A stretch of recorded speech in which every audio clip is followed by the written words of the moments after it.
Hello again. It's us, Pop Culture Kings.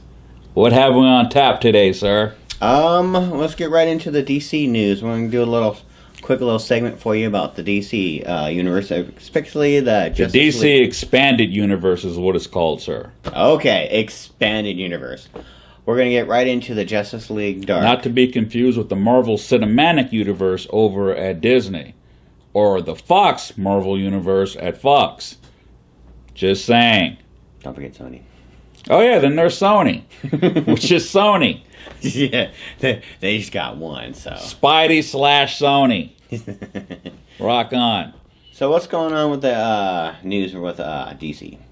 Let's see. DC News. Wonder Woman is currently filming. Awesome. That's pretty cool. Yes. And Justice League Part 1 will begin filming sometime this spring. And there's lots of talk on Justice League Dark. They're all rumors whether or not the movie's going to go into production next year for a possible 2018 date. But lots of rumors. I'm thinking that they're true because they've been pretty consistent. Yeah. I mean, they've been pretty consistent. If this much hype so far about just the rumor of it actually being together, I mean, they've got it. They have to do something, pull the trigger on it. So. It'd be dumb not to. I mean, look how excited the interwebs got. Wait, Justice League and Justice League Dark? What? So yeah. So I'm not. Once Batman v Superman hits in March and it does what it's supposed to do and makes a ton of money, you'll see Warner Brothers probably come out and start announcing further dates, and then probably add Justice League Dark to their current schedule. Ben Affleck's the Batman. So everything's going to happen in the wake of Batman v Superman being a success. They're pretty confident it's going to be a success. Yeah. But still, anything can happen. So if it comes out and it's a massive success, trust me, they're going to pull the trigger. Yeah, they're going to flood the market with DC comic book movies, which, honestly, I can't wait to. As long as they're good, we'll go see every single one of them. Yeah.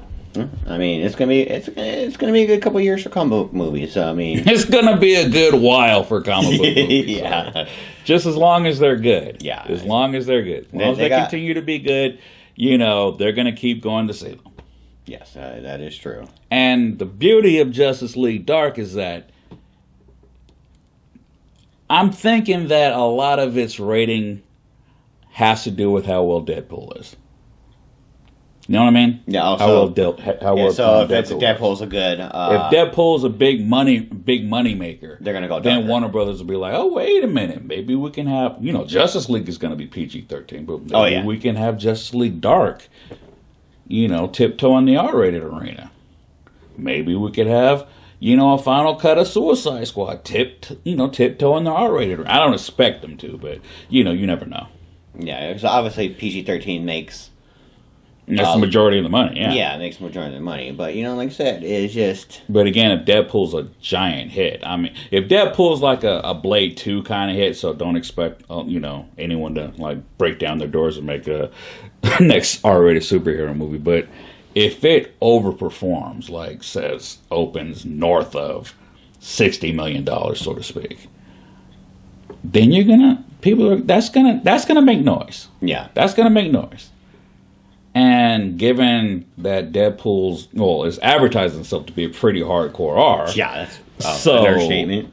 That could open the door for other studios to get a little bit more ballsy in that regard. Not Disney, of course, but Warner Brothers with their upcoming slate. Yeah, because some movies have to be R. Obviously, like Deadpool. Well, for Deadpool to work, it has to be R. Yeah, for him to work, because it'll be cheesy if you do a PG-13. I mean, you'll just. Oh, it could work as PG-13, but you rather see it be R. Yeah, it's just some movies. That way, the character can fully be the character. Yeah, it's like I said, Terminator needs to be rated R, not PG-13. They found out the hard way. But if Deadpool's a big hit, I think they'll be more inclined to say, hey, maybe we could have Justice League Dark, be an R-rated movie. But I'm fully expecting Suicide Squad to stay PG-13. Oh yeah, that'll be a big moneymaker for them. Oh yeah. But you said that Wonder Woman is gonna be shooting up pretty soon. It's shooting now. Shooting now. Okay. Any rumors on what that's gonna be about? Well, they're talking about it takes place in 2 time periods. World War One and near present day, because the near present day takes place before Batman v Superman. We know it comes out after. And there's rumors that Chris Pine is going to play a dual role. He's going to play Steve Rogers in the World War One era, then play his great grandson in present day. But that's what the TV show did, and I don't see a big deal with it. A lot of people are freaking out. Well, it's kind of keeping with what the TV show did. And the villains are rumored to be Circe and Ares, played by Eva Green if she signs on, and Sean Bean if he signs on. And Nicole Kidman was rumored to have been offered the part of Hippolyta, Wonder Woman's mother. So they're putting together a pretty impressive cast. Yeah, that's actually pretty cool, especially if they do Ares right, because Ares is God of War. So badass in the comic books. I mean, Marvel has an Ares too, but it's not as cool as the. Apparently, bits of the plot are that she's trying to stop Ares from gaining more power so he could, create the ultimate war. Blah blah blah blah. But just little bits and pieces, and Batman somehow figures a little bit into it because he's been watching her and figure out who she is and what she does.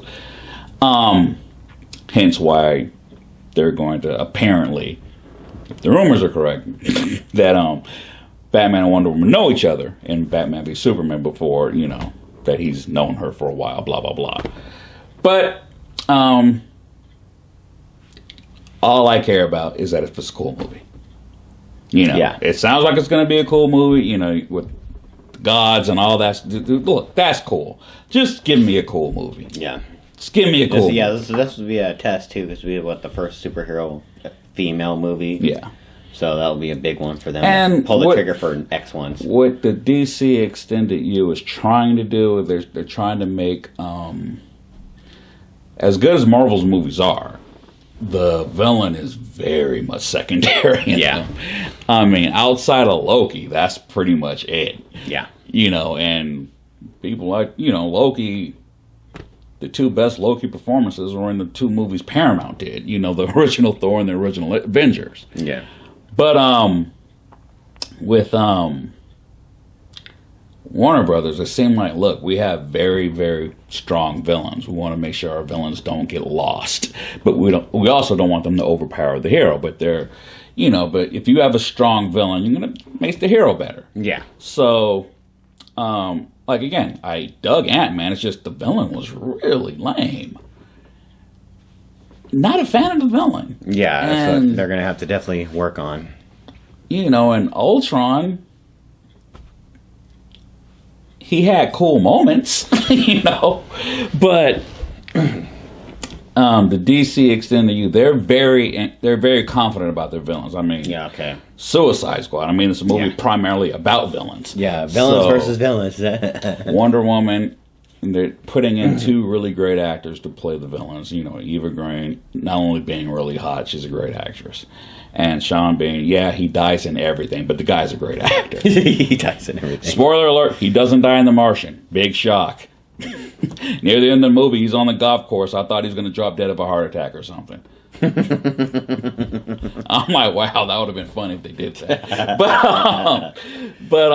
And adding Nicole Kidman. I mean, apparently, I heard Cate Blanchett had turned the part down, so they're going big in terms of the talent they're what they assembling. should do, because I mean, the Marvel wants to get the cheapest possible bang for buck it's kind just of thing. Marvel's in the camp where, look, outside of the situation with Robert Downey Jr., Marvel feels, look, our properties are the stars. Yeah. our properties should be the stars, not who's ever playing them. You know, whoever playing them can be interchangeable as far as they're concerned. You know, Captain America, the brand, is bigger than Chris Evans, the actor. Yeah. And even though Robert Downey Jr. gets paid a ridiculous amount of money, eventually they're going to have to go with somebody else's Iron Man. And trust me, the next person who signs on to play Iron Man will probably sign a 30 movie deal or some craziness. You know, you get paid X amount of dollars for 30 appearances as the new Iron Man. That's it. We'll see what they can do with their villains, because DC does definitely have a lot of villains that are really cool. And I mean, potential. even with Justice League Dark, the heroes are very, very dark characters. Yeah, they are. John Constantine, Swamp Thing, Yeah. Deadman, I mean, come on. You know what I mean? It's like a reverse Suicide Squad. In Suicide Squad, I mean, you know, that's bad versus evil. You know, there's rumors that Enchantress is going to have a cameo in Justice League Dark, which makes sense. Yeah. Which makes sense, because, you know, rumors suggest she's the villain of Suicide Squad, really. So, look, Warner Brothers is like, what can we do in this comic book game that's the same but different? Yeah. You know what I'm saying? So their movie's going to be a little grittier, a little more harder edged, and their villains they're going for anywhere. Their villains to be very, very powerful, not to overwhelm the heroes at all. You know, unlike the first two Batman movies, Batman and Batman Returns. They don't want a repeat of that. More like what Christopher Nolan was able to do with his Batman movies. I mean, Batman Begins is Ra's al Ghul, the mob, and the Scarecrow. But the story was about Batman. Yeah. You know, same with The Dark Knight. As brilliant as Heath Ledger was, that's very much a Batman movie. Oh, yeah. You know, I mean, He just stole the every he just was in. he just stole every everything. scene he was in. Yeah. He stole scenes that he wasn't even in. Okay, that's how good his performance was.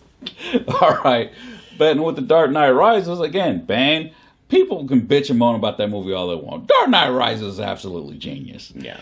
And- Definitely had its plot holes, but it was still an enjoyable movie. It's a great movie. Yeah, Bane was pretty a great badass. villain, but again, it was a Batman movie. It was more of a Bruce Wayne / Gotham City story. Yeah. You know, but it was you know, they were very well done in terms of how they used their villains. And they're like, look, we need a repeat of that. I mean, even with Man of Steel, people can bitch and moan all they want about the movie itself, but I thought they did a great job handling the hero-villain aspect, because one didn't overwhelm the other. Yeah. You know, it was a great portrayal of Superman, it was a great portrayal of Zod. You know, the one didn't, you know, wasn't leaning one way either way. Yeah. And Feora was a great villain. Very hot, but also a great villain. You know, a lot of people bitch and moan about the violence of the Superman Zod fight at the end of the movie, but the Smallville scene was epic. Yeah, that was probably, like I said, and I think the best part about that is they're bringing up the new Superman movie as how destructive that fight was. But, Yeah. I mean, It's a plot point That's- Batman v Superman. yeah. That's actually what sets the story off. yeah, that's what I want to see. We want to see destroying, buildings destroyed. I mean, in comic books, you know, towns get destroyed, buildings get destroyed all the time. We want to see that in movies, and Well- we have the technology now. Well, I think Blow it's it not- up, man. It's not so much as saying it. I just think people wanted to see Superman more heroic. You know what I mean? Oh. They wanted to see him saving everybody, saving people this. You know what I mean? But you know, and I get those arguments. It's just in terms of the story, he was just learning how to become Superman. Yeah. And he wasn't that a big fan of the human race as it was. You know? And Batman v Superman is essentially about Batman becoming Batman again and Superman becoming Superman. You know, once Superman proves himself to be Superman and Batman, boom, okay, you're cool. Then everyone accepts him, Justice League happens.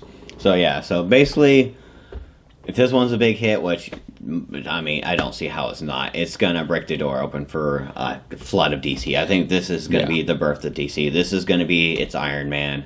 It's just going to expand their universe, and them and Marvel are just going to collide, which Basically, Well, profits us, I think. Well, let's not forget Fox in that scenario, because Fox already has plans to bring Bryan Singer back to shoot X-Men 6 in 2017.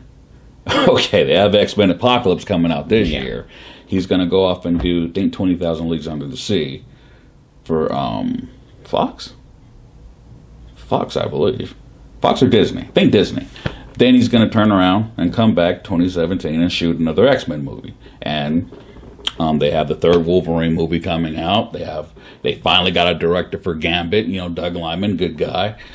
And don't leapfrog Fox in this. They completely fucked up with Fantastic Four, but they're they definitely got some property. So we'll talk about that.